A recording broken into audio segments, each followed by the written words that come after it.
Welcome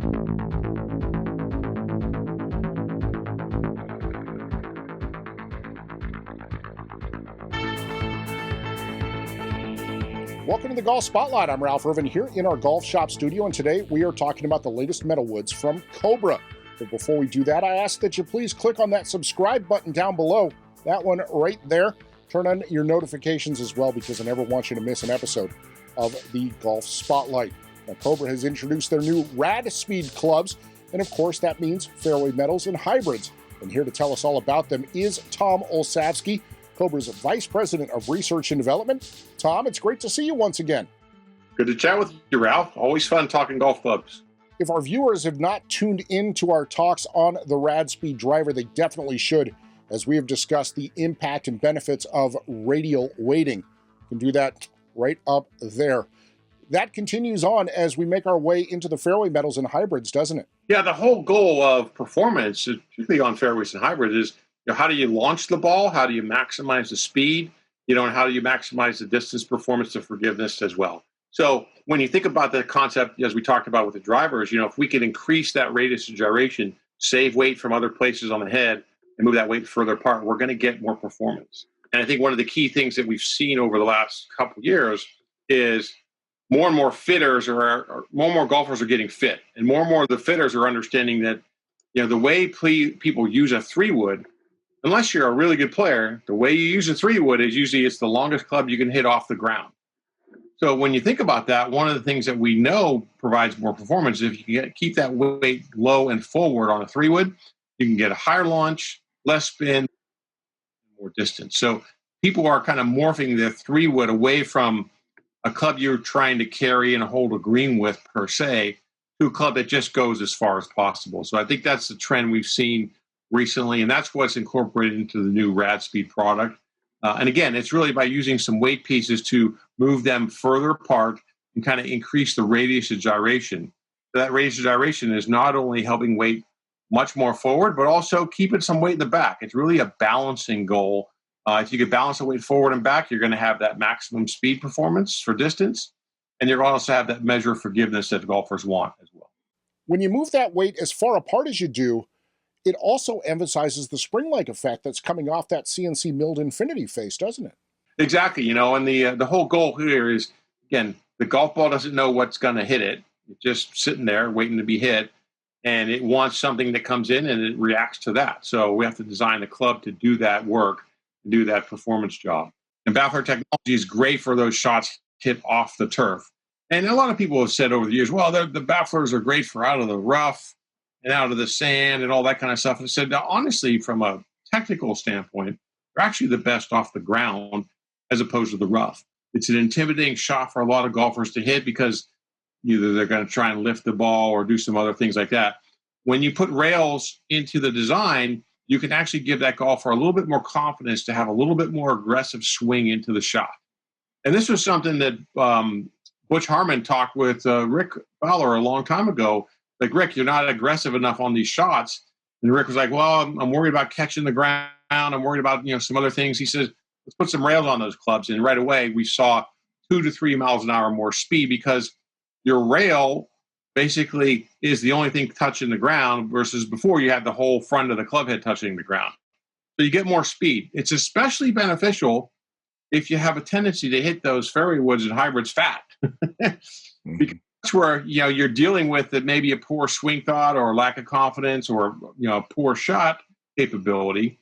But if you get more confidence because of the rail technology, it's really going to give you greater performance, greater confidence, and overall better performance. So baffler technology is really key to the entire designs on these products. Once you made the adjustment to the split rail design, it accomplished both purposes. It helped with launch condition and the power of the face, but it also helped, as you said, with that turf interaction. Yeah, and one of the things, the split rails are really key because for a long time, when you think of the rail and the steel that we use in the rails and all that kind of stuff, it's pretty stiff. And what we've learned over the past 7 to 10 years is base designs on every club, essentially, you want them more flexible for speed and launch condition. So if we can change that rail geometry to be not a stiff rail, but a more flexible rail in the front, keep the rail design behind it that's stiff enough to prevent those ground issues, you're going to get maximum speed. And so that's really the best of both worlds. And in many cases at Cobra Golf with these technologies, we know those are the shortcomings and we go work on them. You know, with rails, it was stiff. So, hey, let's go work on making them not stiff. You also have variations with the Big Tour and the Tour models. Can you talk about what sets them apart? Yeah, the way we designed that lineup, you know, when you think about the Big Tour and the Tour, which is part of the line, you know, the Big Tour was really a product that's just similar in the vein of our original LTD 3-wood of 2015. And that was a design that was a bigger head, but very fast, very low CG, and it was a zero center gravity fairway wood. But we saw great performance there. And when you look at our staff players the last few years with Bryson and Lexi, we're both using the LTD fairway wood and love the performance of that, love the size. Rick liked the smaller tour type 3-woods. So when we built this line around that plan, we just said, hey, let's go out and aggressively attack that and relaunch that, because we had a lot of people come and say that LTD was the best 3-wood I've ever hit. And we didn't really have anything in the line like that for a couple of years. So bringing that back with the Big Tour the last couple of years has been really a performance winner overall. And we see that feedback a lot on the internet. But we wanted to keep that small Tour 5-wood playability. So that's why we call it a Big Tour and a Tour. Because the 5-wood is a smaller traditional size head. When I say traditional, back to old school traditional. And Rick has played that style 5-wood for a long time. Even Bryson has used it.